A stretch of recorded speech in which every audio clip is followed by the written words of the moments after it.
Après le divorce, j'ai trouvé un nouveau travail et chaque jour, je laissais un peu d'argent à une vieille femme qui mourait clairement de faim. Un jour, alors que je me penchais à nouveau, elle m'a soudainement saisi la main et m'a dit « Vous avez fait tant pour moi. Ne rentrez pas chez vous ce soir. Restez à l'hôtel. Demain, je vous montrerai quelque chose. » Simone Lawson se réveilla au son de son réveil et, pendant quelques secondes, ne put comprendre où elle se trouvait. La moitié vide du lit lui rappela que le divorce avait été finalisé il y a 3 mois. L'appartement t'appartient désormais uniquement à toi, et Darnell a emménagé avec sa nouvelle conquête. À 35 ans, sa vie semblait divisée en un avant et un après. Oui, il y avait eu 12 ans de mariage, des projets communs, des voyages chez ses parents à la campagne où elle désherbait consciencieusement le jardin pendant qu'il buvait de la bière avec ses amis. Après tout cela, il ne restait que cet appartement vide, le silence et la nécessité de recommencer à zéro. Elle se leva, enfila son peignoir et alla à la cuisine. La bouilloire bouillit rapidement, la seule chose dans tout l'appartement qui fonctionnait parfaitement. Simone se prépara un café, regarda par la fenêtre la grisaille d'avril sur la ville d'Atlanta et soupira. Bienvenue sur la chaîne. Je partage ici de nouvelles histoires de vie chaque jour, et j'apprécierais vraiment que vous vous abonniez et aimiez ma vidéo. Maintenant, replongeons dans mon histoire. Je suis sûr que vous l'aimerez si vous écoutez jusqu'à la fin. C'était lundi, ce qui signifiait une semaine complète à venir dans le petit bureau de comptabilité d'une entreprise privée appelée Prime Solutions Group. C'était un nom grandiose pour une entreprise de seulement 5 personnes, entassée dans 2 pièces au 3e étage d'un vieux bâtiment commercial du centre-ville. Elle avait trouvé ce travail grâce à son amie Sierra, qui connaissait quelqu'un d'autre. Après le divorce, Simone avait désespérément besoin d'argent pour l'avocat, les factures et la vie en général. Elle avait dû quitter son poste précédent dans une grande entreprise de vente au détail. Ses collègues posaient trop de questions, lui lançant trop de regards apitoyés. Tout ce qu'elle voulait, c'était tout oublier et repartir à neuf. Ici, chez Prime Solutions, personne ne connaissait son histoire, et c'était un soulagement. Le directeur, Victor Sterling, un homme dans la cinquantaine avec un front dégarni et une expression perpétuellement insatisfaite, l'avait embauché sans poser trop de questions. Il avait regardé son diplôme, entendu parler de son expérience, hoché la tête et proposé un salaire. Rien de spectaculaire, mais acceptable. Simone avait accepté tout de suite. Le travail s'avérait simple, traiter des documents, préparer des rapports et suivre les revenus et les dépenses. Rien de compliqué pour quelqu'un avec 15 ans d'expérience. Simone finit son café, s'habilla et quitta l'appartement à 8 heures précises. Le trajet jusqu'au bureau prenait 40 minutes. 10 minutes de marche jusqu'à la station de métro, 20 minutes de train et encore 10 minutes jusqu'au bâtiment. C'était l'itinéraire familier qu'elle empruntait chaque jour de la semaine depuis 2 mois et demi. En sortant de son immeuble, Simone tourna à droite et descendit la rue étroite vers l'entrée de la station. Là, juste à côté de la porte, assise sur un morceau de carton abîmé, se trouvait une femme âgée. Simone l'avait remarqué dès le premier jour de son nouveau travail. La vieille femme ne mendiait jamais bruyamment, ne se plaignait jamais et ne tendait jamais la main. Elle restait simplement assise là, enveloppée dans un manteau délavé, avec une petite tasse en étain devant elle. Le panneau en carton, écrit de travers, disait « Aidez-moi, s'il vous plaît ». Simone ne se considérait pas particulièrement tendre, mais quelque chose chez cette vieille femme inspirait la pitié.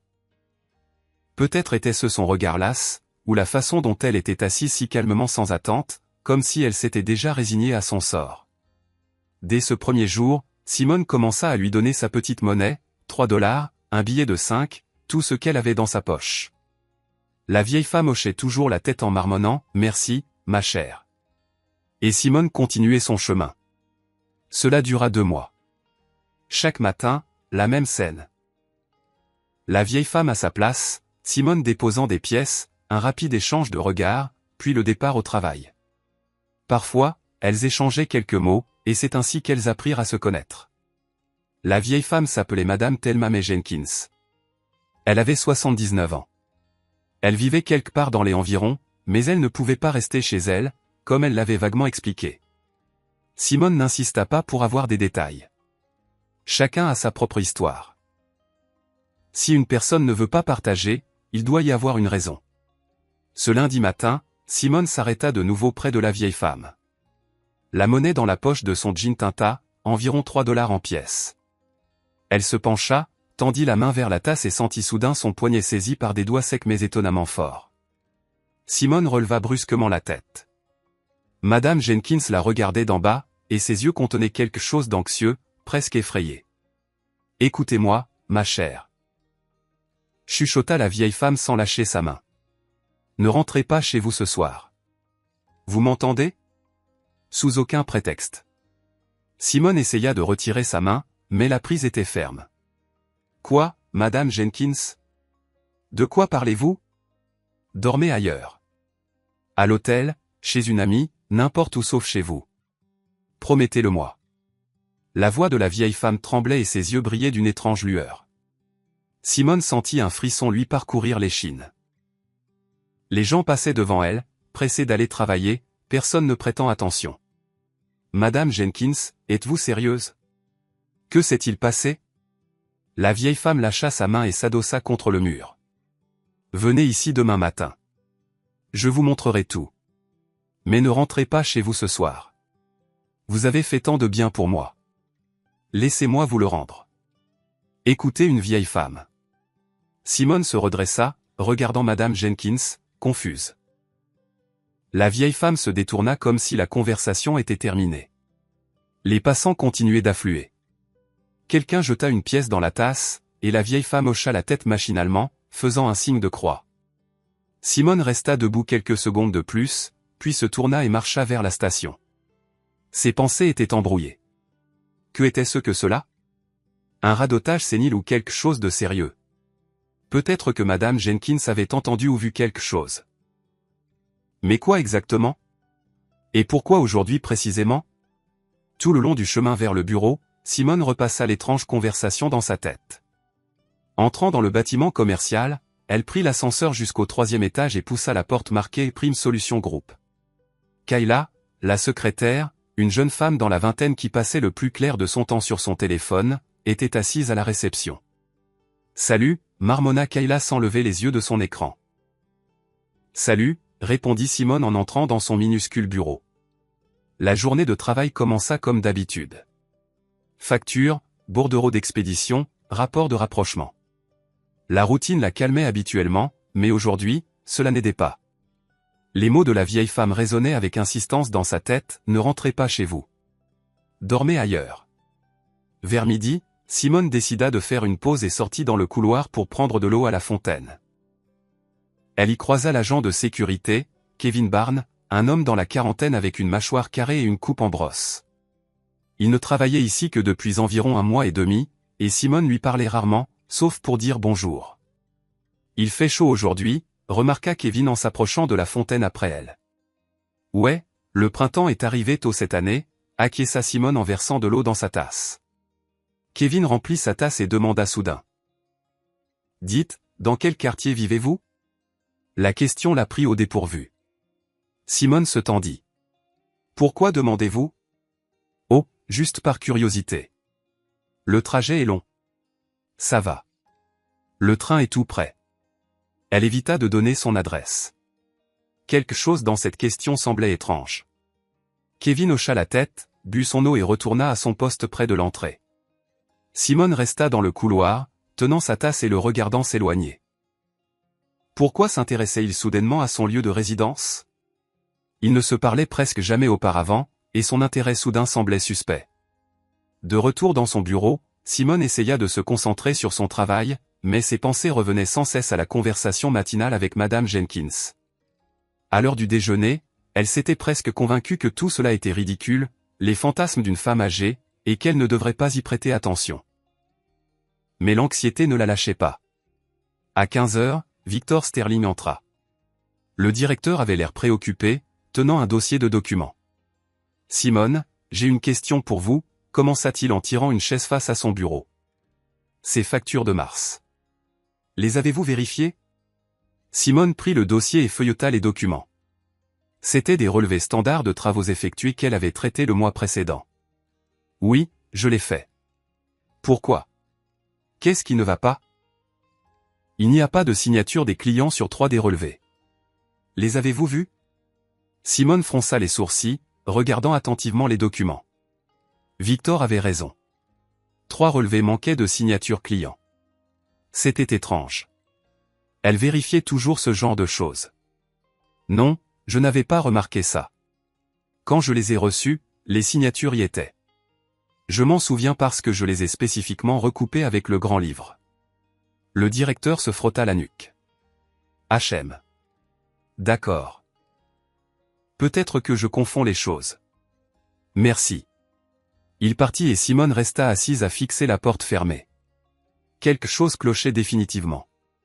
Elle se souvenait clairement avoir vérifié ses relevés et les signatures étaient bien là. Aurait-elle pu faire une erreur? Peu probable. Avec 15 ans d'expérience en tant que comptable, elle avait appris à être méticuleuse. Le reste de la journée se passa sous tension. Simone se surprit à écouter les bruits à l'extérieur de sa porte plusieurs fois, sursautant au bruit de pas dans le couloir. Quand l'horloge afficha enfin 18 heures, elle rassembla ses affaires et quitta le bureau. Il faisait nuit dehors et les lampadaires étaient allumés. Simone marcha vers la station de métro en pilote automatique, suivant son itinéraire habituel, mais soudain elle s'arrêta. Les mots de Madame Jenkins, ne rentrez pas chez vous. Elle se tenait au milieu du trottoir et les gens la contournaient. Que devait-elle faire? Écouter la vieille femme ou décider que c'était juste une bizarrerie de personne âgée? Mais il y avait de la peur dans les yeux de Madame Jenkins. Une peur réelle et authentique. Et puis il y avait la question étrange de Kevin sur son lieu de résidence, et l'incident avec les factures manquant soudainement de signature. Simone sortit son téléphone, ouvrit le navigateur et commença à chercher des hôtels bon marché pour long séjour à proximité. Elle en trouva un pas trop loin. Le prix était acceptable. Elle réserva une chambre pour la nuit, paya avec sa carte et marcha jusqu'à l'adresse. L'hôtel était dans un vieux bâtiment sur une rue calme. L'administratrice, une jeune femme endormie aux cheveux roses, lui tendit une clé électronique pour une chambre de 4. Simone monta au 2e étage, ouvrit la porte et vit 2 lits superposés. La chambre était vide. Elle jeta son sac sur le lit du bas, s'assit et fixa le mur. Que faisait-elle? Pourquoi avait-elle écouté une vieille sans-abri? Peut-être aurait-elle dû simplement rentrer chez elle, aller dormir et oublier cette journée étrange. Mais l'anxiété ne la quittait pas. Simone prit son téléphone et envoya un SMS à son amie Sierra, « Je dors ailleurs que chez moi ce soir. Je t'expliquerai plus tard. » Sierra répondit 1 minute plus tard, « Tu as enfin trouvé un homme. » Simone ne répondit pas. Elle s'allongea sur le lit, fixant le plafond. Dehors, la ville grondait. Des klaxons retentissaient quelque part, et elle pouvait entendre les voix des passants. Simone ferma les yeux, essayant de dormir, mais le sommeil ne venait pas. Son esprit tournait en rond. Madame Jenkins, ces mots, la question étrange de Kevin le garde, les signatures manquantes sur les factures. Elle essayait de construire une chaîne logique. Et si tout cela était lié? Et si quelque chose d'illégal se passait au travail et qu'elle l'avait découvert accidentellement? Mais elle ne savait rien. Elle faisait juste son travail, traitait des documents, tenait des registres. Soudain, Simone s'assit sur le lit. Et s'il l'utilisait? Peut-être que des documents frauduleux passaient entre ses mains et qu'elle ne l'avait simplement pas remarqué. Non, c'était fou. Elle était toujours prudente, revérifiant toujours tout. Pourtant, ces factures sans signature, comment avait-elle pu passer si elle les avait vérifiées? Quelqu'un avait dû les échanger. Mais pourquoi? Vers minuit, Simone finit par s'assoupir. Son sommeil fut agité, plein d'images fragmentées. Elle rêva du bureau, de piles interminables de documents, et des mains de quelqu'un changeant les chiffres et les rapports pendant qu'elle avait le dos tourné. Elle se réveilla à un bruit soudain. Son téléphone vibrait sur la table de chevet. Simone le saisit et regarda l'écran. 4 heures du matin. C'était Sierra qui appelait. « Allô » marmonna Simone, encore à moitié endormie. « Simone, tu es vivante ?» La voix de Sierra était pleine de panique. « Quoi ? Bien sûr que je suis vivante. Qu'est-ce qui ne va pas ? Ton immeuble est en feu. Les sirènes hurlent. C'est aux infos. Il y a un énorme incendie. Les pompiers sont là. Où es-tu ? » Simone s'assit dans son lit, son cœur battant frénétiquement. Quoi ? Qu'est-ce que tu as dit ? Le feu est à ton immeuble, 3e et 4e étage. Étais-tu chez toi ? Non, je suis à l'hôtel. Je t'ai envoyé un SMS. Dieu merci. Simone, qu'est-ce qui se passe? Simone ne répondit pas. Elle sortit précipitamment du lit, s'habilla rapidement, attrapa sa veste, laissa la clé électronique sur le bureau et se rua hors de l'hôtel. Elle dévala les escaliers, déboula dans la rue et appela un VTC. Elle donna l'adresse de son immeuble et la voiture fonça à travers la ville nocturne. Tout le long du trajet, Simone regarda par la fenêtre, incapable de croire ce qui se passait. Un incendie dans son immeuble, son étage, et elle était censée être là, dans son appartement au 4e étage. Le chauffeur disait quelque chose, mais elle ne pouvait pas l'entendre. Tout ce qu'elle voyait, c'était le visage de Madame Jenkins et ces mots « Ne rentrez pas chez vous ». La voiture s'arrêta près de son immeuble et Simone vit les gyrophares des camions de pompiers, une foule de gens et de la fumée s'élevant dans le ciel. Elle sortit et s'approcha lentement. Le 4e étage, son étage, était englouti par les flammes. Les pompiers dirigeaient les lances, l'eau se déversait en torrent, mais le feu faisait rage. Simone resta figée, incapable de bouger. Des voisins se blottissaient à proximité. Quelqu'un pleurait. Quelqu'un d'autre était au téléphone. Elle reconnut quelques personnes. Le vieux monsieur Peterson du 5e étage.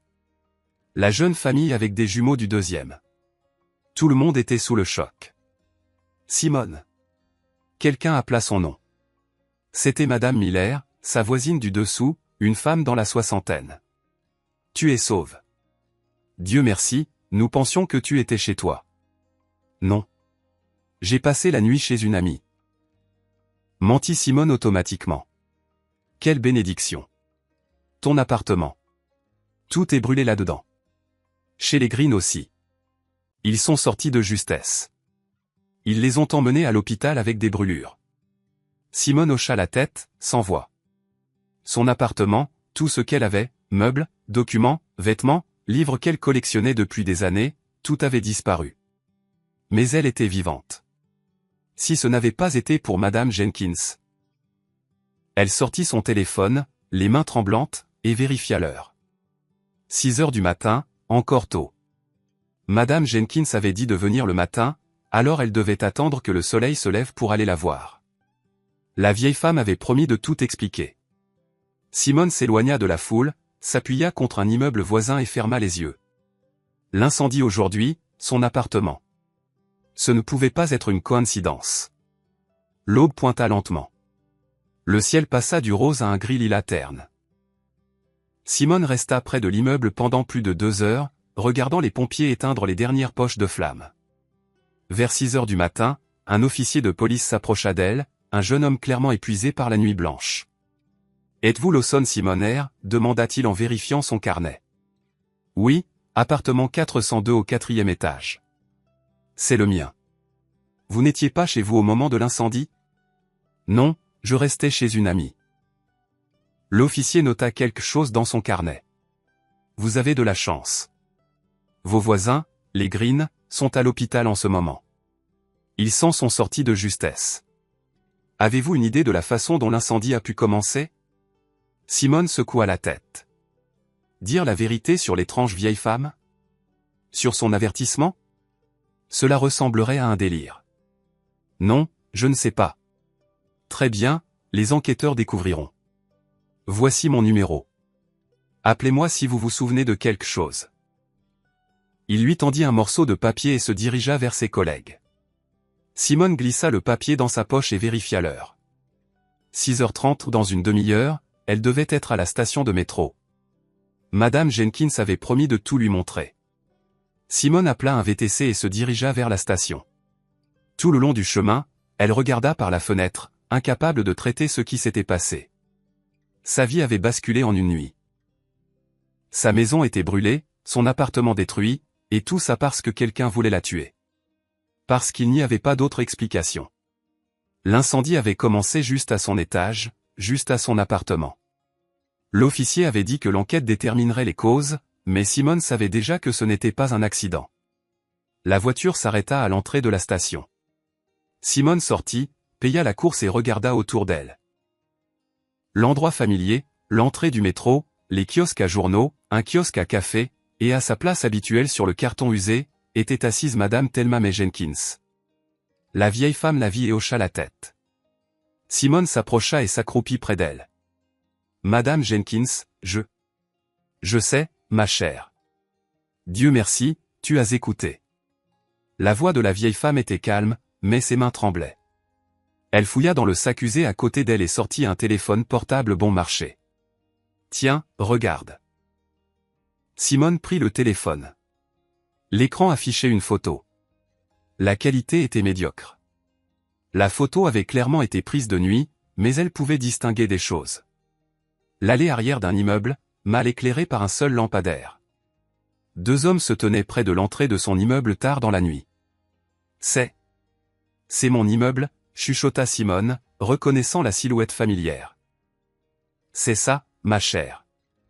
Ils étaient là avant-hier soir. Et la nuit dernière vers 22 heures, je dormais dans la cage d'escalier de l'immeuble voisin, je suis sorti prendre l'air, et j'ai vu 2 hommes ramper vers ton immeuble. L'un d'eux avait un bidon d'essence.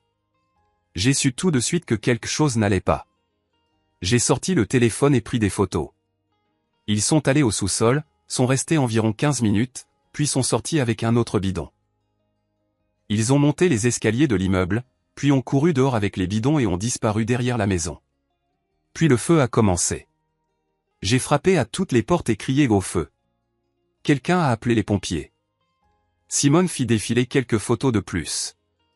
Les hommes sortant du sous-sol. L'un ajustait sa veste. Le second regardait autour de lui. Et sur l'un des clichés, quand l'homme se tourna vers le lampadaire, son visage était discernable. C'était Kevin Barnes, l'agent de sécurité de son bureau. Simone sentit un froid glacial la traverser. « Je le connais », réussit-elle à dire. « Il travaille comme gardien dans mon entreprise. » Madame Jenkins hocha la tête. « Je m'en doutais. Il traînait autour de ton immeuble depuis quelques soirs pour une raison. Et il a dit ton nom. Il a dit, ce sera la fin de Simone demain. Tout sera fini. Tu sais quelque chose, ma chère, puisqu'ils ont décidé de se débarrasser de toi. Mais je ne sais rien. » Simone serra le téléphone dans sa main. « Je suis juste comptable. Je m'occupe des documents. Alors il y a quelque chose dans ces documents. Quelque chose qui ne les laissera pas tranquilles. Réfléchis, ma chère. As-tu vu quelque chose que tu n'aurais pas dû ou posé une question que tu n'aurais pas dû ?» Simone s'efforça de se souvenir de la conversation d'hier avec Victor Sterling. Les factures sans signature. Elle avait posé des questions à ce sujet et le directeur avait réagi bizarrement. Il avait dit qu'il confondait peut-être. Mais ensuite, la nuit dernière, Kevin portait déjà un bidon d'essence vers son immeuble. Hier après-midi, le directeur a posé des questions sur les factures, dit lentement Simone. Il a dit que 3 des relevés manquaient de signature client. Je lui ai dit que quand je les ai reçus, les signatures y étaient. Il a semblé inquiet et est parti. Voilà. Murmura Madame Jenkins. Il faisait passer une sorte de paperasse frauduleuse par toi. Tu as remarqué l'anomalie, tu as posé des questions, et ils ont eu peur. Ils ont décidé de se débarrasser de toi avant que tu n'ailles voir le fisc ou la police. Simone restait accroupie là, inconsciente des passants. Sa tête tournait. Il l'avait utilisé. Des documents frauduleux étaient passés entre ses mains, et elle n'avait rien remarqué. Mais maintenant qu'elle avait remarqué, c'était devenu dangereux. « Que dois-je faire ?» demanda-t-elle en regardant la vieille femme. « Va à la police. Donne-leur le téléphone. Raconte-leur tout. La preuve photo de l'incendiaire est juste là. Laisse-les régler ça. Et vous ? C'est votre téléphone. Oh, ça va, Simone. Je n'en ai pas besoin. C'est un vieux. Je ne peux l'utiliser que pour prendre des photos. Acheté au marché aux puces pour 20 $. Prends-le. Ça ne me dérange pas. » Simone regarda le téléphone dans ses mains, puis Madame Jenkins. « Merci. Vous m'avez sauvé la vie. » La vieille femme sourit, un sourire édenté. « Tu m'as montré de la gentillesse chaque jour, et ça t'est revenu. Va, ma chère. Ne perds pas de temps avant qu'il ne découvre que tu es vivante. » Simone se leva, mit le téléphone dans sa poche et se dirigea vers le poste de police le plus proche. Elle se souvenait de l'adresse.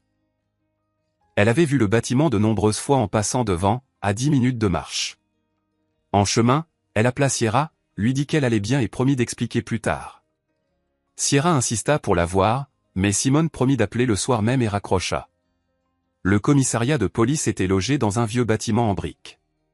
Simone entra, s'approcha du sergent de bureau, un homme d'âge moyen au visage indifférent. « Je dois déposer une plainte pour tentative de meurtre. » dit-elle fermement. Le sergent leva les yeux vers elle, l'évaluant. « Allez au 3e bureau. Le détective de service est là-bas. » Simone descendit le couloir et frappa à la porte indiquée. Une voix de l'intérieur dit « Entrez ». Le détective se révéla être un homme dans la mi-quarantaine avec des cheveux poivre et sel et des yeux gris perçants. La plaque signalétique indiquait « Détective Marcusset ». « Asseyez-vous », dit-il en montrant la chaise face à son bureau. Simone s'assit et commença à raconter l'histoire de son travail chez Prime Solutions, de Madame Jenkins et son avertissement, de l'incendie et des photos sur le téléphone. Elle parlait calmement, essayant de ne manquer aucun détail. Elle écoutait, posant occasionnellement des questions de clarification et prenant des notes dans son carnet. Quand elle eut fini, il tendit la main. « Montrez-moi le téléphone. » Simone lui tendit le téléphone de Madame Jenkins. Elle examina soigneusement les photos, zoomant sur les images, scrutant les visages. « Vous avez reconnu l'un des hommes? »« Oui, c'est Kevin, l'agent de sécurité de mon entreprise. Je ne connais pas son nom de famille. Il est nouveau. » D'accord. Je saisis le téléphone comme preuve. On vous donnera une copie du rapport de saisie. Maintenant, rédigez une déclaration complète décrivant toutes les circonstances. Ensuite, je contacterai nos spécialistes. Ils enquêtent actuellement sur votre immeuble. Si l'incendie criminel est confirmé, nous ouvrirons une affaire criminelle. Et l'entreprise? Le directeur? Rien concernant le directeur pour l'instant. D'abord, nous devons prouver l'incendie criminel et établir l'identité des incendiaires. Ensuite, nous remonterons à la personne qui l'a commandité. Nous procéderons prudemment pour ne pas les effrayer. Elle se leva, alla au classeur et sortit un formulaire de déclaration. Écrivez. Ne vous pressez pas, incluez tout ce dont vous vous souvenez. Simone prit le stylo et commença à écrire. Sa main tremblait et les lettres s'estompaient devant ses yeux, mais elle se força à être précise. Elle décrivit comment elle avait obtenu le travail, comment elle donnait de l'argent à Madame Jenkins chaque jour, comment la vieille femme l'avait prévenue. Elle détailla la conversation avec le directeur sur les signatures manquantes et la question étrange de Kevin sur son lieu de résidence. Elle nota l'adresse du bureau, les noms de ses collègues, tout ce qui pouvait être important. 40 minutes plus tard, la déclaration était prête. Elle la lut et hocha la tête. Bon signe ici. Maintenant, où comptez-vous rester? Vous ne pouvez pas rentrer chez vous. Votre appartement a brûlé. Avez-vous de la famille, des amis? Je peux rester chez mon ami Sierra. Excellent. Notez ses coordonnées pour que je puisse vous joindre. Il regarda Simone. Sérieusement. Soyez prudente. S'il découvre que vous êtes vivante, il pourrait réessayer. N'allez nulle part seul ou dans des endroits déserts. Gardez votre téléphone allumé. Appelez la police au moindre signe de danger. Simone hocha la tête, nota le numéro de Sierra et le sien. Elle l'accompagna jusqu'à la sortie, promettant de la contacter dans la journée. En sortant dans la rue, Simone sentit une vague d'épuisement la frapper. Elle avait à peine dormi de la nuit, survécu à un incendie, était au poste de police, et maintenant elle devait décider quoi faire ensuite. Aller travailler? Non, ce serait fou. Victor Sterling et Kevin Barnes attendaient probablement la nouvelle de sa mort. Simone composa le numéro de Sierra. Sierra répondit à la deuxième sonnerie. Simone, enfin. Qu'est-ce qui se passe? Sierra, je peux venir chez toi? J'ai besoin d'un endroit pour dormir quelques jours, peut-être. Bien sûr, ma chérie. Viens tout de suite. Qu'est-ce qui s'est passé? Merci. Je serai là dans environ 1 heure. Simone alla un VTC et se dirigea chez Sierra. Sierra vivait dans un petit 2 pièces en périphérie de la ville, qu'elle louait depuis 3 ans. Quand Simone arriva, Sierra l'accueillit à la porte à bras ouverts. « Ma fille, tu as l'air terrible. Entre. Je vais faire du thé. Elles s'assirent dans la cuisine. Sierra, une femme rousse aux formes généreuses dans la trentaine, regardait Simone avec inquiétude. Raconte. Simone expira et commença à raconter toute l'histoire, du premier jour chez Prime Solutions à la visite à la police. Sierra écoutait bouche bée, haletant plusieurs fois. Tu es sérieuse? Tu veux dire qu'ils ont essayé de te tuer?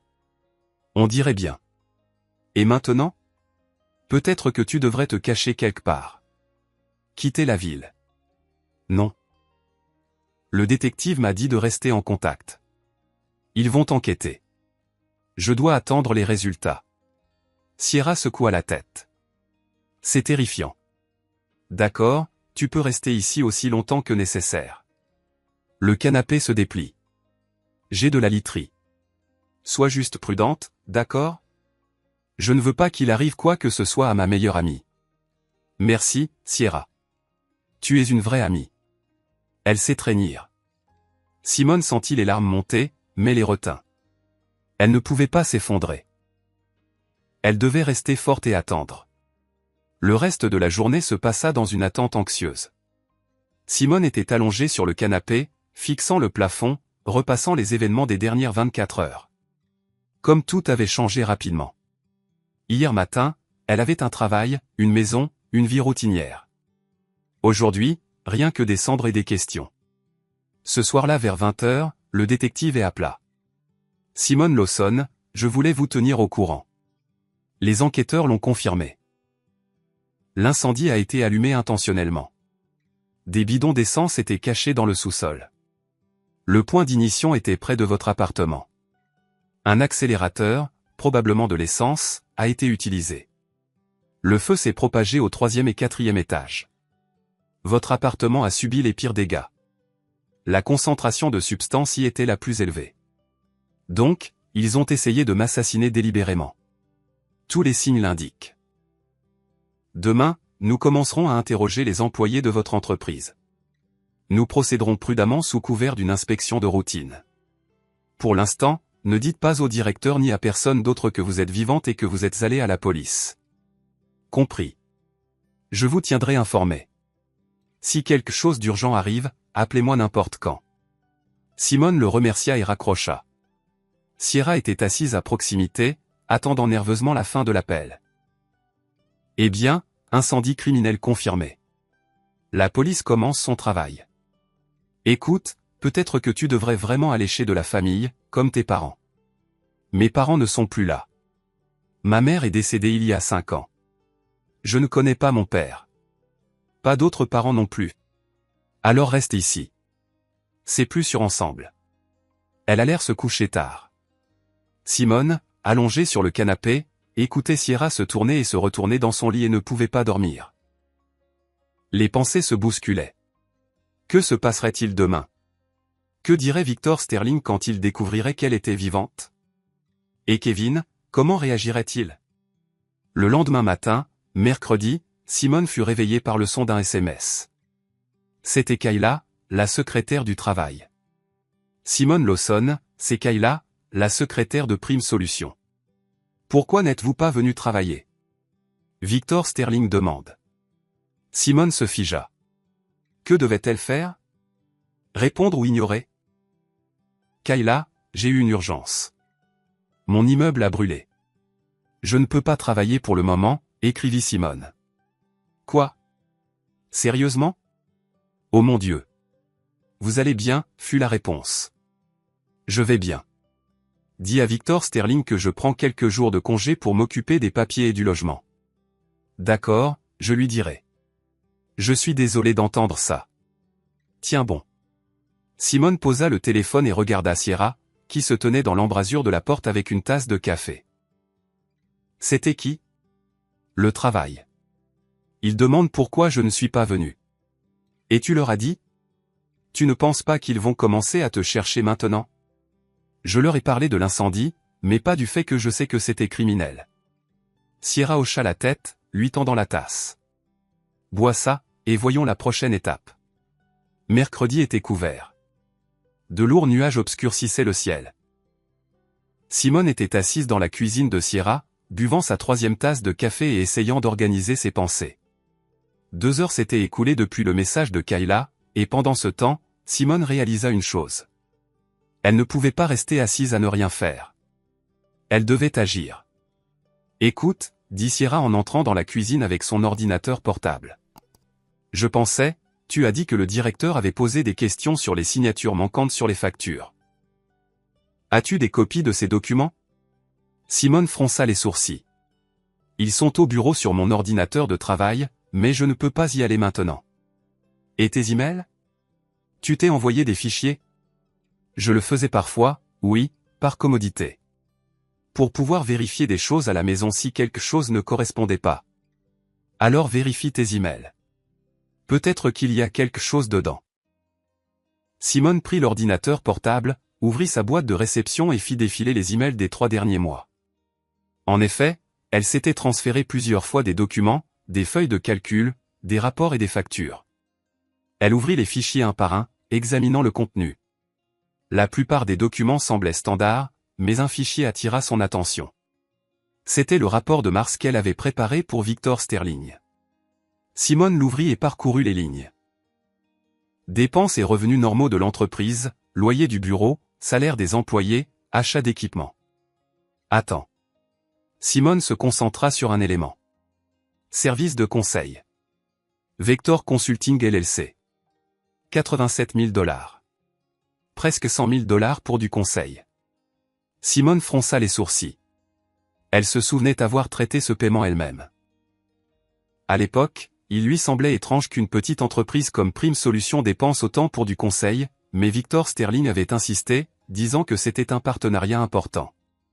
Sierra, regarde. Simone tourna l'ordinateur vers son ami. Ce montant, presque 100 000 $ pour une sorte de service de conseil. Ça ne te paraît pas bizarre ? Sierra plissa les yeux, regardant l'écran. Bizarre. C'est suspect. Pour une petite entreprise, c'est une somme énorme. C'est quoi Vector Consulting ? Je ne sais pas. J'ai juste traité le paiement sur la base des papiers.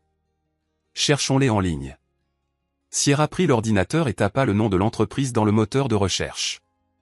Les premiers résultats montrèrent plusieurs entreprises avec ce nom, mais aucune ne correspondait au numéro d'identification fiscale sur les documents de Simone. Sierra fronça les sourcils et essaya de chercher directement avec le numéro fiscal. D'accord, regarde. Voici le numéro fiscal. Vector Consulting LLC a été enregistré il y a 2 ans. Adresse légale. Sierra fit une pause, lisant les informations. Un bureau dans un immeuble résidentiel en périphérie. Directeur, un gars nommé Gary Thompson. Type d'activité, service de conseil. Pas de site web, pas de numéro de téléphone listé. Une société écran, conclut Simone. On dirait bien. Regarde, le capital initial est de 10 000 $, le minimum. Pas d'actifs réels. C'est un schéma classique de blanchiment d'argent. L'argent est transféré soi-disant pour des services, mais en réalité, il est juste sorti des revenus de l'entreprise. Simone fronça les sourcils. Donc, il faisait vraiment passer des transactions frauduleuses par elle. Victor Sterling l'avait utilisé comme comptable pour traiter de faux documents, et elle ne s'était doutée de rien. Et quand elle avait commencé à poser des questions sur les signatures manquantes, il avait paniqué à l'idée qu'elle découvre tout le stratagème et avait décidé de se débarrasser d'elle. « Je dois donner ça au détective », dit Simone en sortant son téléphone. Elle appelait. Il répondit immédiatement. Simone Lawson, quelque chose ne va pas ? Détective, j'ai trouvé quelque chose dans mes documents. Un paiement suspect de près de 100 000 $. La société bénéficiaire ressemble à une société écran. Excellent. Envoyez-moi par email tous les documents que vous avez. Je les transmettrai à l'unité des crimes financiers de la police. Laissez-les enquêter. En attendant, continuez à rester où vous êtes. Ne sortez pas inutilement. Restez discrète. Compris. Une chose de plus. Quelqu'un du travail m'a envoyé un SMS. La secrétaire a demandé pourquoi je ne suis pas venu. Et j'ai répondu. Je lui ai parlé de l'incendie, mais je n'ai pas mentionné la police. C'était une erreur. Vous n'auriez pas dû leur répondre. Maintenant ils savent que vous êtes vivante. Mais ce qui est fait est fait. Au moins, laissez-les penser que vous avez survécu et que vous êtes juste sous le choc. Ça nous fait gagner du temps. Nous menons une perquisition au bureau de Prime Solutions ce soir. Nous essaierons de trouver les documents originaux dans l'ordinateur du directeur, et nous arrêterons certainement Kevin. Dès que nous aurons pleinement établi son identité, nous l'arrêterons. Nous travaillons sur les photos maintenant. L'identification est en cours. Simone le remercia et raccrocha. Elle transféra à et tous les fichiers potentiellement utiles de ses emails et ferma l'ordinateur portable. Eh bien, on attend? Demanda Sierra. On attend.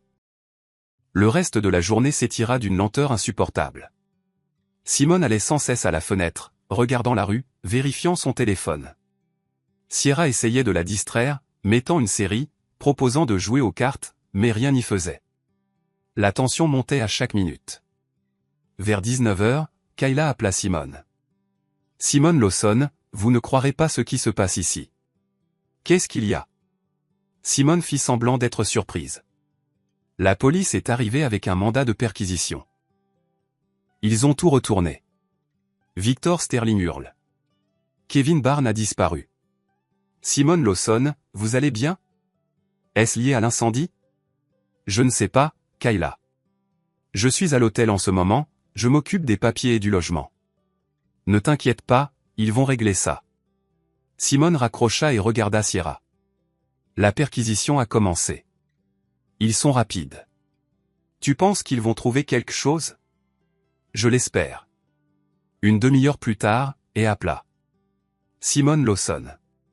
Bonne nouvelle. Nous avons saisi l'ordinateur du directeur et tous les documents financiers de l'année dernière.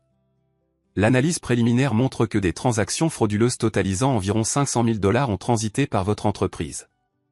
L'argent a été canalisé via plusieurs sociétés écrans, dont Vector Consulting LLC. Et Kevin, nous l'avons identifié. Kevin Barnes, déjà condamné pour vol à main armée, libéré il y a 3 ans, et embauché par Sterling comme sécurité. Nous le cherchons maintenant. Il n'était pas à son appartement. Il a été mis sur la liste des personnes recherchées. Donc, il s'est enfui, probablement. Ou Sterling l'a prévenu quand nous sommes arrivés. Mais nous le trouverons. C'est une question de temps. Vous devez encore être prudente. Barnes est dangereux. S'il découvre que vous êtes vivante et que vous témoignez contre lui, il pourrait essayer de s'en prendre à vous. Simone déglutit. Un frisson lui parcourut l'échine. Et Victor Sterling? A-t-il été arrêté? Pas encore. Nous l'avons emmené pour interrogatoire. Il nie tout, dit qu'il ne sait rien des transactions frauduleuses et qu'il a signé les documents sans regarder, vous faisant confiance en tant que comptable. Il me met tout sur le dos. Tactique classique, mais nous avons des preuves qu'il ment. Nous avons trouvé une correspondance sur l'ordinateur de Sterling avec le directeur de Vector Consulting, Gary Thompson. Il discutait du schéma de blanchiment d'argent. Nous interrogerons Thompson demain. Je pense qu'il craquera rapidement. Les gens comme ça dénoncent généralement tout le monde à la première menace de prison. Donc, les choses avancent bien. Oui. Continuez à rester en contact. J'appellerai dès que j'aurai des nouvelles. Simone raccrocha et expira. Sierra lui prit les épaules. Tu vois, tout s'arrange. Ils attraperont ce Kevin. Ils mettront le directeur en prison, et tu pourras vivre en paix.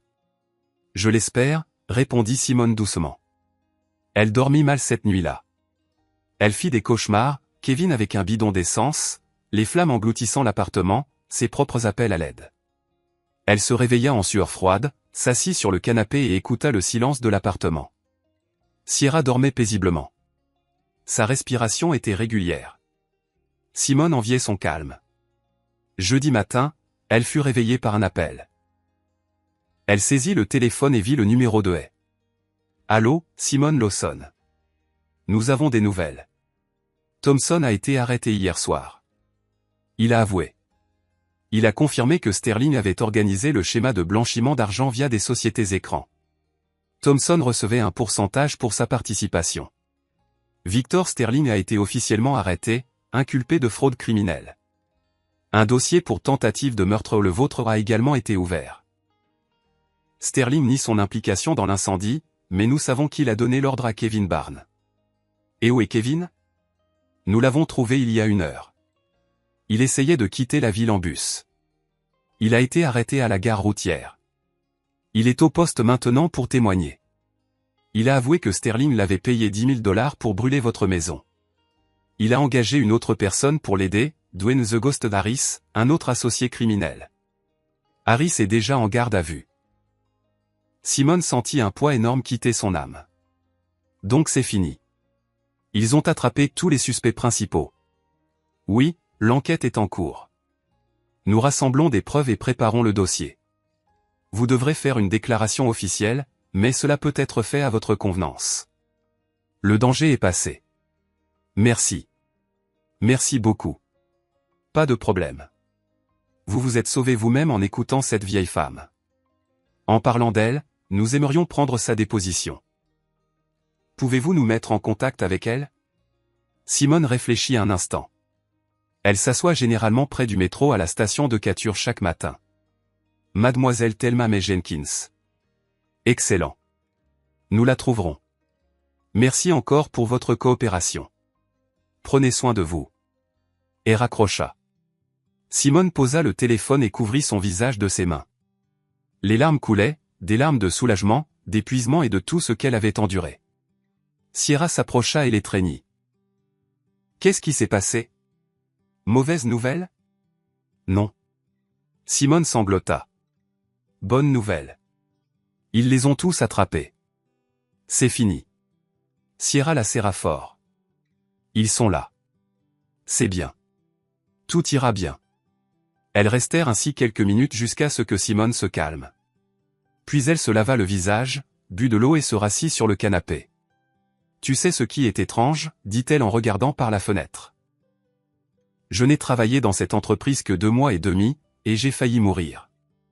Tout ça parce que j'ai posé une question, juste une question sur des signatures manquantes. Tu as fait ce qu'il fallait, dit Sierra. Si tu étais restée silencieuse, ils auraient continué à t'utiliser, et quand le stratagème aurait été exposé, ils auraient tout mis sur toi. Ils auraient dit que toi, la comptable, avais tout organisé. Tu as probablement raison. Simone se leva et alla à la fenêtre. Une journée ordinaire commençait dehors. Les gens se précipitaient au travail, les voitures étaient coincées dans les embouteillages et les enfants jouaient quelque part. La vie continuait quoi qu'il arrive. Sierra, je dois aller voir Madame Jenkins et la remercier. Sans elle, je ne serais pas ici en ce moment. Tu veux que je vienne avec toi? Non, j'irai seul. C'est personnel. Sierra hocha la tête avec compréhension. Sois prudente alors. Simone prit son téléphone, s'habilla et quitta l'appartement. Le trajet jusqu'à la station de Cature prenait environ 20 minutes en train. En chemin, elle réfléchissait à ce qu'elle dirait à Madame Jenkins. Comment remercier quelqu'un qui vous a sauvé la vie? Les mots ne pouvaient l'exprimer.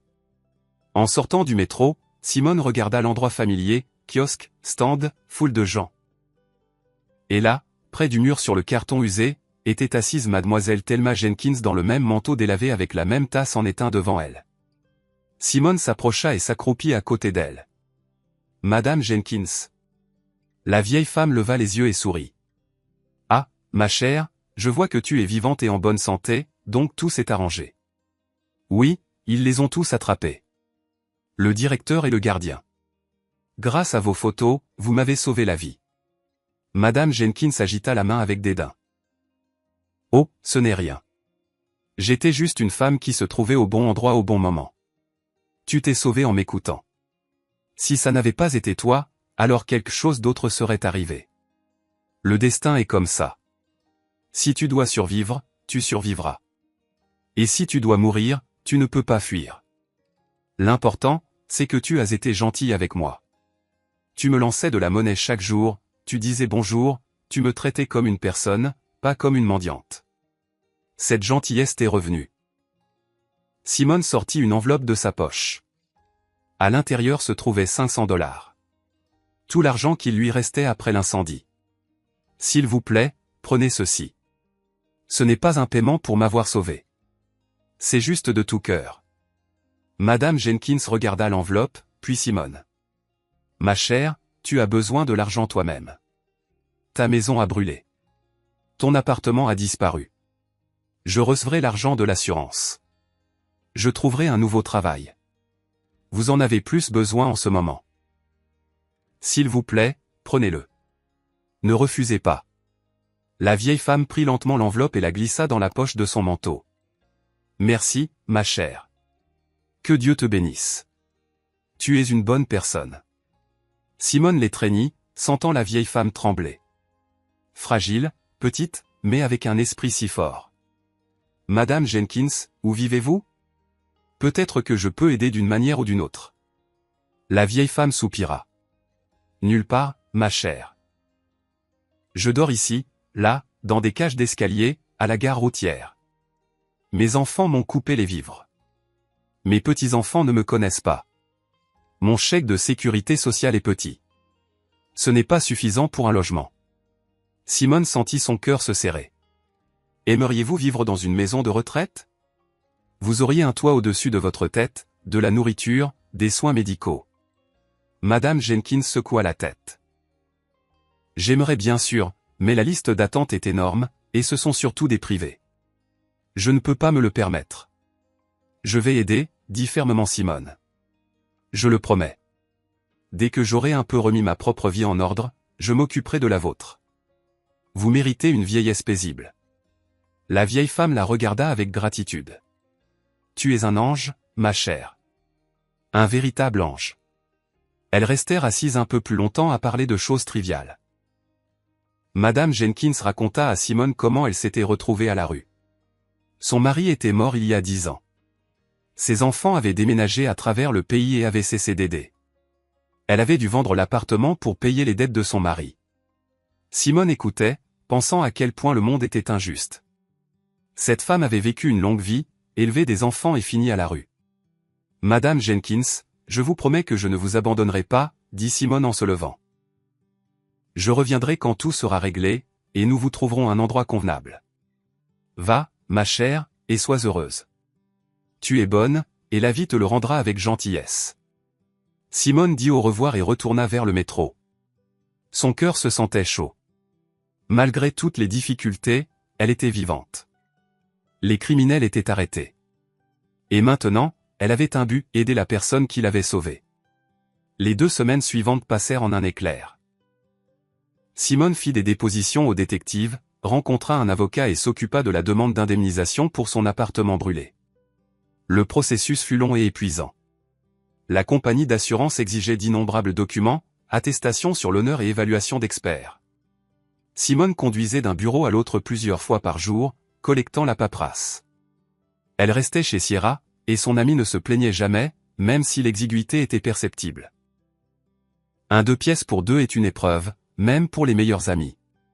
Mais Sierra était une battante, faisant des blagues, cuisinant le dîner et essayant de garder le moral de Simone au beau fixe. Le vendredi, 2 semaines après l'incendie, et appela Simone. Simone Lawson, j'ai des nouvelles. L'enquête est terminée.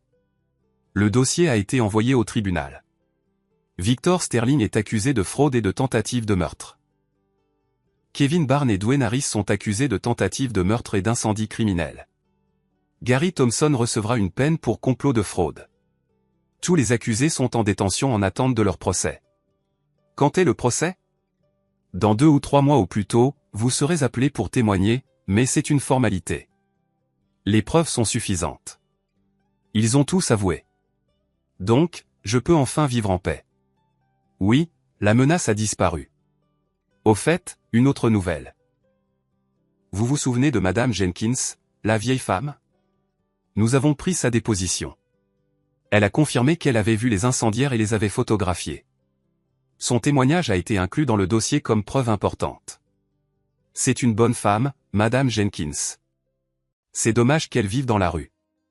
J'ai promis de l'aider, dit Simone. Dès que j'aurai remis ma propre vie en ordre, je lui trouverai un logement. C'est admirable. Je pourrais peut-être aider avec les démarches. J'ai des contacts dans un établissement affilié au gouvernement de ce type. Si vous avez besoin de quoi que ce soit, appelez-moi. Simone le remercia et raccrocha. Elle s'assit sur le canapé, tenant le téléphone, et pensa à l'avenir. Et maintenant? Trouver un nouveau travail, louer un appartement. L'assurance couvrirait une partie des pertes, mais pas tout. Elle devait repartir de zéro. Le lendemain, samedi, Simone ouvrit les sites d'emploi, parcourant les annonces pour comptable et envoyant des CV. Le soir venu, elle avait envoyé 10 candidatures. Maintenant, tout ce qu'elle pouvait faire était d'attendre. Le lundi, elle reçut un appel d'une entreprise de vente au détail, Summit Financial Corporation. Ils lui proposèrent un entretien. Simone accepta, notant l'adresse et l'heure. Le mardi, elle se rendit au rendez-vous. Le bureau de Summit était situé dans une tour moderne du centre-ville. Simone fut accueillie par la responsable RH, Olga Johnson, une femme agréable dans la quarantaine. Elles parlèrent pendant une demi-heure, discutant de l'expérience de Simone, de ses compétences et de ses attentes salariales. Olga posa des questions sur ses lieux de travail précédents, et Simone lui raconta honnêtement l'histoire de Prime Solutions sans entrer dans les détails de l'affaire criminelle. « Je comprends. » hocha Olga. « Parfois, on tombe dans la mauvaise entreprise, mais votre expérience est impressionnante. 15 ans en comptabilité, c'est sérieux. Nous sommes prêts à vous faire une offre. Le salaire est de 55 000 $ à l'essai. Après 3 mois, il passe à 65 000 $. Horaire de 9 h à 18 h, samedi et dimanche libre. Cela vous convient-il? Simone hocha la tête. Les conditions étaient acceptables, bien meilleures que chez Prime Solutions. Ça me va. Quand puis-je commencer? Lundi prochain, si vous êtes d'accord. Elles se serrèrent la main et Simone quitta le bureau avec un sentiment de soulagement. La première étape était franchie. Elle avait un travail. Maintenant, elle devait résoudre le problème du logement. Ce soir-là, elle en discuta avec Sierra. Et, peut-être qu'on devrait louer un 3 pièces ensemble, suggéra Sierra. Je me sens seule ici toute seule, et ce serait moins cher si on partageait le loyer. Simone y réfléchit. La proposition était raisonnable. Louer un 2 pièces seul coûterait cher, et elle et Sierra s'étaient déjà habituées à vivre ensemble. C'est une excellente idée. Cherchons. Elles passèrent la soirée à parcourir les annonces de location. Elles trouvèrent quelques options convenables, appelèrent les propriétaires et organisèrent des visites pour le week-end. Le samedi, elles visitèrent 3 appartements. Le premier était trop cher. Le deuxième était en mauvais état, mais le troisième était parfait. Un 3 pièces au 2e étage dans un quartier calme proche du métro. Les meubles étaient simples mais solides. La propriétaire, une femme âgée nommée Madame Dolores Washington, demandait 1 750 $ par mois, plus les charges. Simone et Sierra échangèrent des regards et acceptèrent. 875 $ chacune. Tout à fait gérable. Quand emménagerez-vous? Demanda Madame Washington. Demain si nous pouvons, répondit Sierra. Alors signons le bail. Vous payez le premier mois et le dépôt de garantie et vous pouvez emménager. La chose principale pour moi est que vous soyez des gens honnêtes et pas des buveurs. Nous ne buvons pas, l'assura Simone. Et nous garderons l'endroit propre. Elles signèrent le bail, payèrent l'argent et eurent les clés. Le lendemain, elles déménagèrent leurs affaires. Sierra n'avait pas grand-chose. Simone en avait encore moins. Tout avait brûlé dans l'incendie. Mais c'était le début d'une nouvelle vie, et Simone sentait sa vieille confiance revenir chaque jour qui passait. Le lundi, elle commença son nouveau travail. L'équipe de Summit était amicale. Brenda Jean Holloway, la chef comptable, une femme dans la cinquantaine aux cheveux grisonnants et aux yeux bienveillants, fit visiter le bureau à Simone, lui montra son poste de travail et lui expliqua ses tâches. Le travail était exigeant, mais c'était clair et direct. Pas de transactions suspectes, pas de documents frauduleux. Tout était légal et transparent. Simone s'immergea dans le travail, vérifiant les comptes, préparant des rapports et réconciliant les factures.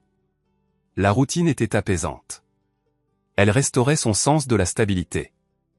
Ses collègues étaient accueillants. Personne ne posait de questions inutiles sur son emploi précédent. Après une semaine, Simone sentait qu'elle s'installait.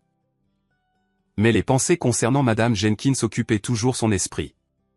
Chaque matin, en passant par la station de Cature, Simone s'arrêtait, saluait la vieille femme et lui donnait de l'argent. Pas de la monnaie comme avant, mais 1 ou 2 billets de 100 $. Madame Jenkins la remerciait, demandait comment elle allait et exprimait sa joie pour Simone.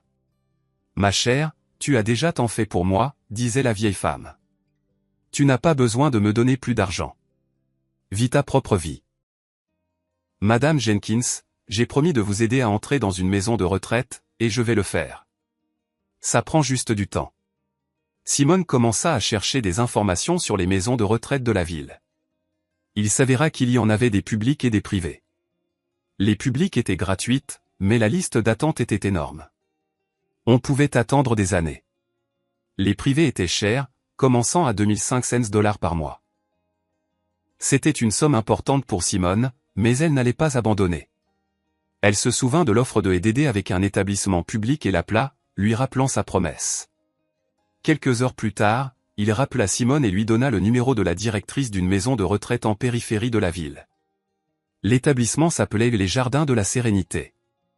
Simone s'y rendit et rencontra la directrice, Angela Stone, une femme énergique. La maison semblait propre et bien entretenue. Les chambres étaient lumineuses et la salle à manger sentait la pâtisserie fraîche.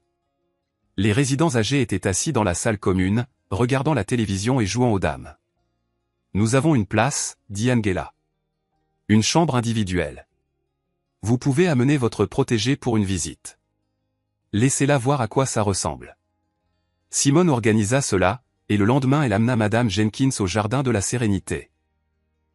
La vieille femme entra timidement dans le bâtiment, regardant autour d'elle. Angela leur fit visiter les étages, montrant la chambre destinée à Madame Jenkins. Elle était petite mais confortable. Un lit, une commode, une table de chevet, une télévision et une fenêtre donnant sur le jardin. « Vous vivrez juste ici, dit Angela. Repas 3 fois par jour dans la salle à manger. Une infirmière de garde 24h24. Un médecin fait des tournées chaque semaine. » Madame Jenkins se tenait au milieu de la chambre, des larmes coulant sur ses joues ridées. « Ma chère, c'est comme un rêve. Je n'aurais jamais pu imaginer quelque chose comme ça. » Simone passa son bras autour de ses épaules. « C'est réel, Madame Jenkins. Vous méritez une vieillesse paisible. » La vieille femme renifla et s'appuya contre Simone. « Tu es un ange, un véritable ange de Dieu. Comment pourrais-je jamais te rembourser? Vous m'avez déjà remboursé. Vous m'avez sauvé la vie. Maintenant c'est mon tour de vous aider. » Elles retournèrent au bureau d'Angela et remplirent les papiers. Madame Jenkins pouvait emménager aujourd'hui même. « Je n'ai pas d'affaires, dit la vieille femme. Juste ce que je porte. » « Ce n'est pas grave, répondit Simone. Nous achèterons tout ce dont vous avez besoin. Vêtements, chaussures, articles de toilette. Nous allons faire les magasins tout de suite. » Elles passèrent le reste de la journée à acheter des choses. Simone acheta à Madame Jenkins 2 tenues, un peignoir chaud, des chaussons, une brosse à dents, du savon, du shampoing et des serviettes. La vieille femme était embarrassée, disant que c'était trop, mais Simone n'écoutait pas. Elle pouvait voir les yeux de Madame Jenkins briller de bonheur, et c'était la meilleure récompense. Le soir venu, elles retournèrent au Jardin de la Sérénité. Madame Jenkins prit une douche, la première depuis de nombreux mois, et se changea pour mettre des vêtements neufs avec l'aide d'une infirmière. Quand Simone entra dans sa chambre pour dire au revoir, la vieille femme était assise sur le lit, propre, les cheveux peignés, portant un peignoir frais, et souriait. « Ma chère, j'ai l'impression d'être au paradis. Je n'arrive même pas à croire que c'est réel. » « C'est réel, Madame Jenkins. Vivez paisiblement et reprenez des forces. Je viendrai vous voir. Tu es si gentille. Tu sais, j'ai toujours cru que la gentillesse revenait. Quand je me suis retrouvé à la rue, j'ai cru que j'avais tort. Mais non, tu m'as prouvé que j'avais raison. La gentillesse revient toujours, juste pas tout de suite. » Simone embrassa la vieille femme sur sa joue ridée et quitta la chambre. En rentrant chez elle, elle pensa à la façon étrange dont tout s'était passé. Il y a 2 mois, elle était une femme divorcée malheureuse travaillant pour une entreprise douteuse, joignant à peine les 2 bouts. Puis vint l'incendie. Elle faillit mourir et perdit son appartement. Maintenant, elle avait une nouvelle vie et le sentiment d'avoir fait quelque chose de vraiment important. Elle avait aidé une personne qui le méritait. À la mi-mai, elle reçut un avis de la compagnie d'assurance. Le paiement était approuvé. Simone reçut 90 000 $ pour son appartement brûlé. C'était nettement moins que la valeur marchande, mais c'était quelque chose. Simone déposa l'argent et commença à planifier. Elle décida d'économiser une partie de l'argent pour l'avenir en cas de dépenses imprévues. Elle dépenserait le reste pour des meubles et l'aménagement de l'appartement qu'elle partageait avec Sierra. 3 semaines plus tard, Simone retourna à la maison de retraite pour visiter Madame Jenkins. La vieille femme était assise près de la fenêtre regardant le jardin. En 3 semaines, elle avait visiblement changé. Son visage était plus frais et ses yeux pétillaient. Elle avait pris du poids et semblait plus jeune. « Madame Jenkins, je vous ai apporté un gâteau et du bon thé. » La vieille femme se tourna et regarda Simone avec de grands yeux. « Ma chère, merci. Je t'attendais. Comment vas-tu? J'ai reçu le paiement de l'assurance pour l'appartement. J'ai un nouveau travail. Vous êtes nourrie, au chaud et en sécurité. Que pourrais-je demander de plus? » Madame Jenkins pleura. Simone l'étreignit, caressant ses cheveux gris. « Ne pleurez pas. Tout va bien. Vous méritez cette vie paisible. Ma chère, je ne sais pas comment te remercier. Tu as restauré ma foi en les gens. Je pensais que le monde était cruel, que personne ne se souciait de personne. Mais tu m'as montré que ce n'est pas vrai. Le monde est divers, Madame Jenkins. Il y a de mauvaises personnes comme Sterling et Barnes, mais il y a de bonnes personnes comme le détective et, comme Sierra. L'important est de ne pas perdre la foi. » Elles restèrent assises ensemble encore 1 heure, buvant du thé avec du gâteau et parlant de la vie. Madame Jenkins raconta des histoires sur sa jeunesse, son mari et ses enfants. Simone écoutait, se sentant réchauffée par les histoires. La vieille femme avait vécu une longue vie pleine de joie et de peine. Mais à la fin de son voyage, elle avait trouvé la paix. Avant de partir, Simone dit « Madame Jenkins, ne vous inquiétez de rien. Je continuerai à venir comme je l'ai promis. Ma chère, tu en fais trop pour moi. Tu as ta propre vie, tes propres projets. Madame Jenkins, vous m'avez sauvé la vie. Ce n'est pas quelque chose qu'on oublie. Et d'ailleurs, ce n'est pas difficile pour moi. Le travail est bon. Le salaire est décent. Je peux me permettre d'aider quelqu'un qui le mérite. » La vieille femme pleura encore, mais c'était des larmes de gratitude et de bonheur. En novembre, Simone reçut un appel inattendu. C'était l'avocat de Victor Sterling. « Simone Lawson. Mon nom est Michael Yarrow. Je représente les intérêts de Victor Sterling. Il aimerait vous rencontrer. » Simone fut déconcertée. « Me rencontrer? Pourquoi? Il veut s'excuser. Je comprends que c'est une demande étrange, mais mon client insiste. » La rencontre aurait lieu au centre de détention en présence de garde. « Il n'y a aucun danger pour vous. » Simone y réfléchit. Une partie d'elle voulait refuser. Pourquoi devrait-elle voir l'homme qui avait essayé de la tuer? Mais une autre partie était curieuse. Que voulait-il dire? D'accord, je viendrai. Quand? Ce samedi à 14 h. Je vous enverrai l'adresse et le laissez-passer visiteur. Le samedi, Simone se rendit au centre de détention, un bâtiment sinistre en périphérie de la ville, au grillage, fils barbelé. Elle passa la sécurité et fut conduite au parloir, un petit espace avec 2 chaises de part et d'autre d'une table, séparées par une vitre épaisse. Quelques minutes plus tard, Sterling fut amené. Il avait beaucoup changé en 6 mois. Il avait perdu du poids, vieilli, et ses cheveux étaient complètement gris. Il s'assit en face de Simone et décrocha le combiné. La conversation n'était possible que par ce biais. « Bonjour, Simone Lawson, dit-il doucement. « Bonjour, répondit Simone froidement. Merci d'être venu.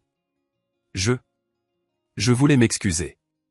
Je sais que ça ne change rien, mais j'avais besoin de le dire. J'avais tort. J'ai fait des choses terribles. J'ai essayé de vous tuer pour couvrir mon crime. C'est impardonnable. C'est un lourd fardeau sur mon cœur, et cela ne me laisse pas de repos. » Simone resta silencieuse, le regardant. « Pourquoi avez-vous fait ça ?» demanda-t-elle finalement. « Pourquoi aviez-vous besoin de ce stratagème avec les sociétés écrans ?» Sterling baissa les yeux. « Les dettes. J'avais des dettes énormes. J'ai contracté des prêts pour démarrer l'entreprise, mais ça a échoué. Les agents de recouvrement ont commencé à me menacer. J'ai paniqué et j'ai commencé à chercher des moyens de gagner de l'argent rapidement. Thomson a proposé le schéma de blanchiment. Je transférais de l'argent à ces entreprises. Ils me rendaient l'argent liquide, en prenant un pourcentage. C'est comme ça que je sortais l'argent des revenus de l'entreprise, payais les dettes. Je vous ai utilisé parce que vous étiez nouvelle et ne connaissiez pas tous les détails. Je pensais que vous ne remarqueriez pas. Mais vous avez remarqué. Vous avez posé des questions sur les signatures manquantes et j'ai eu peur que vous exposiez tout le stratagème. J'ai décidé de me débarrasser de vous. J'ai engagé Barnes. C'était mon erreur. Une énorme erreur impardonnable. Vous avez essayé de me tuer, dit Simone fermement. Me brûler vive. Si ce n'avait pas été pour Madame Jenkins, je serais morte. Je sais. J'y pense tous les jours. Je ne demande pas le pardon. Je ne le mérite pas. Je voulais juste que vous sachiez que j'ai honte. Je réalise ce que j'ai fait. 8 ans de prison, c'est une punition juste, peut-être même trop peu. Simone le regarda et sentit sa colère s'évacuer. Assis devant elle n'était pas un méchant, mais un homme brisé qui avait fait une terrible erreur et payait maintenant pour cela. « Je ne peux pas vous pardonner, dit-elle. Mais je vois que vous vous repentez. J'espère que ces années vous apprendront quelque chose. Elles m'apprendront. Je réparerai ma faute pour le reste de ma vie. Merci d'avoir écouté. » Simone raccrocha le combiné et quitta la pièce. Dehors, elle prit une profonde inspiration d'air frais. La rencontre avait été difficile, mais nécessaire. Maintenant, elle pouvait mettre un point final à cette histoire et avancer sans amertume ni colère. Décembre apporta la première neige. La ville se transforma, décorée de guirlandes et d'arbres de Noël. Simone et Sierra installèrent un petit sapin dans l'appartement et accrochèrent des guirlandes.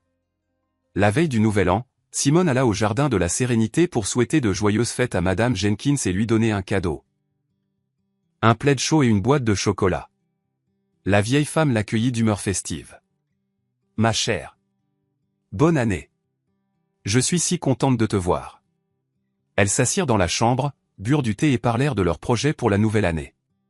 Madame Jenkins dit que la maison de retraite préparait un concert de vacances et qu'elle chanterait dans la chorale.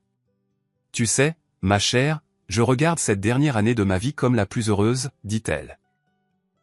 Même si avant, j'étais sans abri, affamée et j'avais froid. Mais tu es apparu, et tout a changé. Tu m'as montré que le monde n'est pas aussi cruel que je le pensais. Qu'il y a des gens gentils qui aident simplement avec le cœur. Vous m'avez aidé aussi, Madame Jenkins. Vous m'avez sauvé la vie sans attendre de récompense, juste parce que j'étais gentil avec vous. Vous voyez comment ça marche ? La gentillesse revient. La vieille femme hocha la tête en souriant. Oui, ma chère. Elle revient toujours. Je le savais toute ma vie, mais dans ma vieillesse, j'en ai douté, et tu m'as rappelé cette vérité. Simone l'étreignit, et elles restèrent là à regarder la neige tomber par la fenêtre. La ville se préparait pour la fête. Les lumières scintillaient dans l'obscurité, et les gens se dépêchaient de rentrer chez eux avec des cadeaux. Et quelque part dans ce grand monde, 2 personnes, une jeune femme et une âgée, avaient trouvé la famille qu'elles n'avaient pas. Quelques jours plus tard, juste après les vacances du Nouvel An, Angela Stone appela Simone. « Simone, j'ai des nouvelles. Tu te souviens que je t'ai parlé de la fille de Madame Jenkins, Candace ? Elle est passée hier. Elle est venue ? Pourquoi ? Elle a dit qu'elle avait changé d'avis. Elle veut réparer sa relation avec sa mère. Elle a apporté des cadeaux, s'est excusée et a pleuré. Madame Jenkins ne voulait initialement pas la voir, mais ensuite elle a accepté de parler. Comment cela s'est-il passé ? C'était difficile. Elles ont parlé pendant environ 2 heures.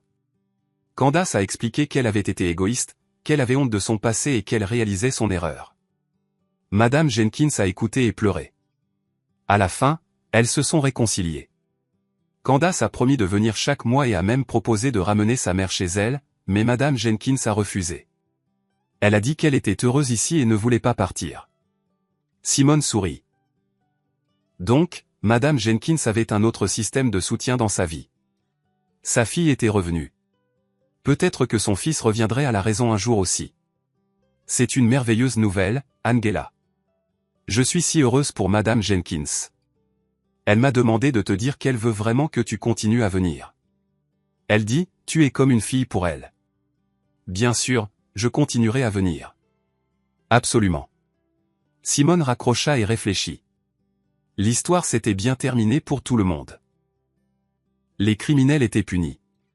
Madame Jenkins avait trouvé la paix et s'était réconciliée avec sa fille, et Simone elle-même avait trouvé un nouveau travail, une nouvelle maison et un nouveau sens à sa vie. En février, un week-end, Simone retourna au jardin de la Sérénité. Madame Jenkins était assise près de la fenêtre comme d'habitude, mais à côté d'elle se trouvait une femme dans la cinquantaine, mince et élégamment vêtue. C'était Candace, la fille de Madame Jenkins. Simone, voici ma fille, Candace, dit Madame Jenkins. Candace, voici Simone, la jeune femme qui m'a sauvé la vie. Candace se leva et tendit la main.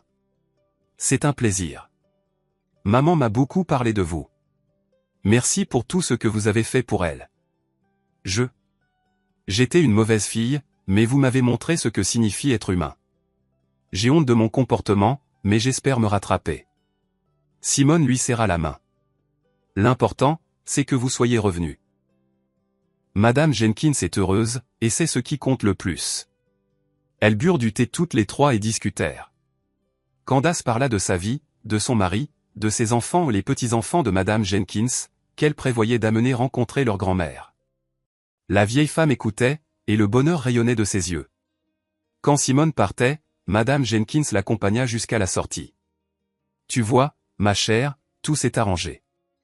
Ma fille est revenue. Je verrai mes petits-enfants, et c'est entièrement grâce à toi. Tu ne m'as pas seulement sauvé, tu as sauvé ma famille. Tu as montré à Candace ce qu'est la vraie gentillesse. J'ai juste fait ce que je devais faire, Madame Jenkins. Non, ma chère. Tu as fait plus. Tu m'as donné une nouvelle vie, et je te serai reconnaissante pour le reste de mes jours. Elles s'étreignirent en guise d'adieu. Simone sortit dans la rue et marcha vers l'arrêt de bus. Son cœur se sentait chaud et paisible.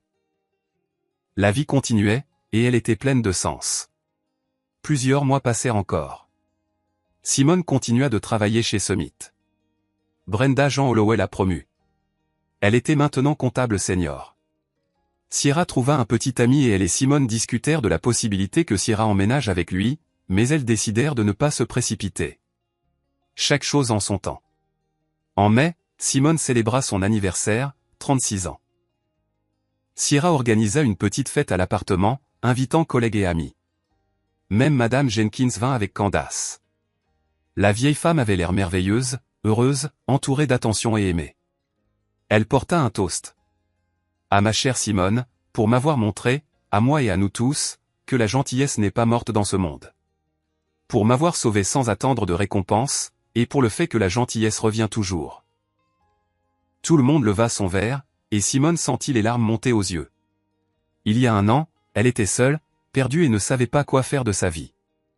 Maintenant, elle était entourée de gens qui l'aimaient et la valorisaient. Et tout avait commencé par un geste simple. Quelques dollars tombés dans la tasse en étain d'une vieille femme près de la station de métro. La gentillesse ne revient peut-être pas le jour même, mais elle revient toujours. Je suis vraiment ravi que vous soyez là et que j'ai pu partager mon histoire avec vous. Si vous avez aimé, montrez-le-moi en aimant la vidéo et en vous abonnant à ma chaîne. Voyons combien nous sommes.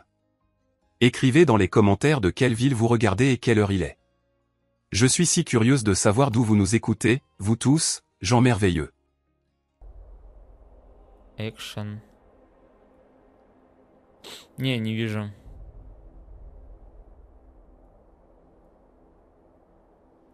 Нет такого. К сожалению.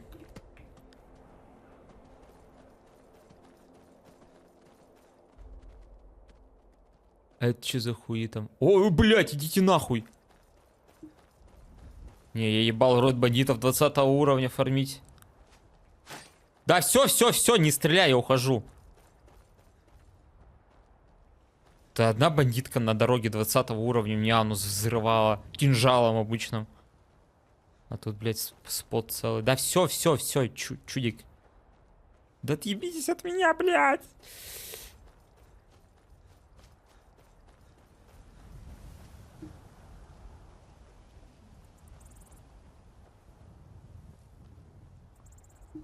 Суки ёбаные.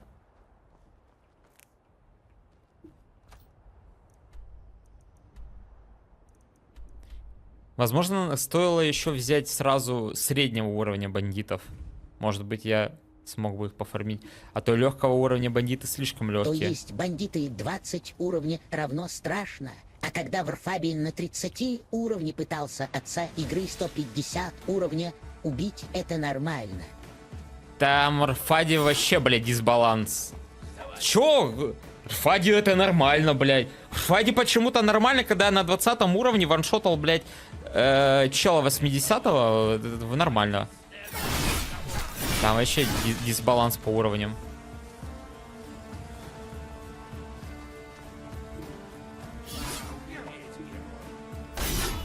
Нихуя себе! Спарировал хуй.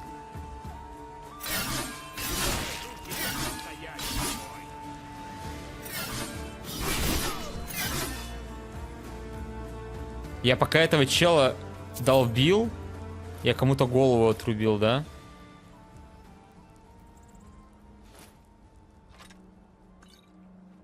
Так. Расчленёнка, кстати, в этой сборке есть. Это вообще респект. Спасибо.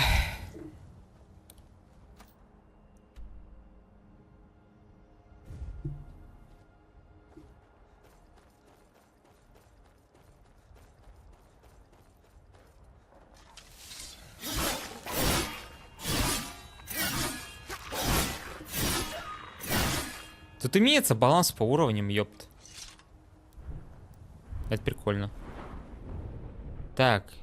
И мне дают по 3 очка каждый уровень, да? Но пока что силу буду качать. Не знаю, до скольки.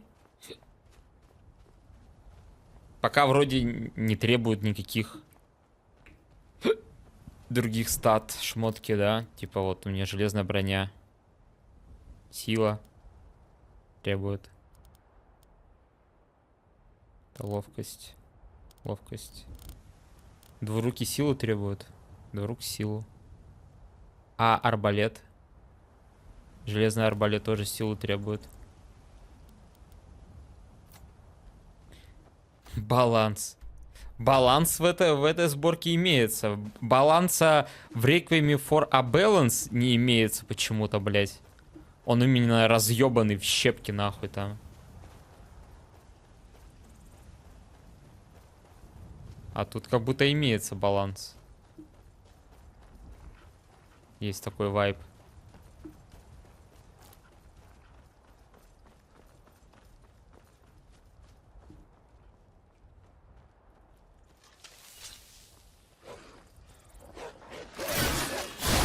На нахуй. Сука, я когда ауешкой тут убиваю несколько мобов, я вспоминаю этот мем, где Оптимус Прайм там 3 десептиконам голову мечом отрубил. Нихуя себе спрятали заначку.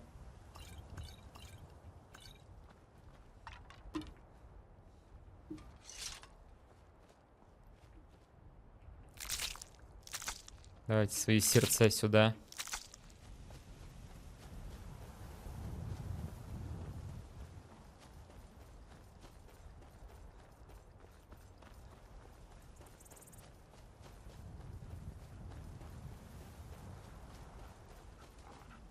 Да кто? А, лиса.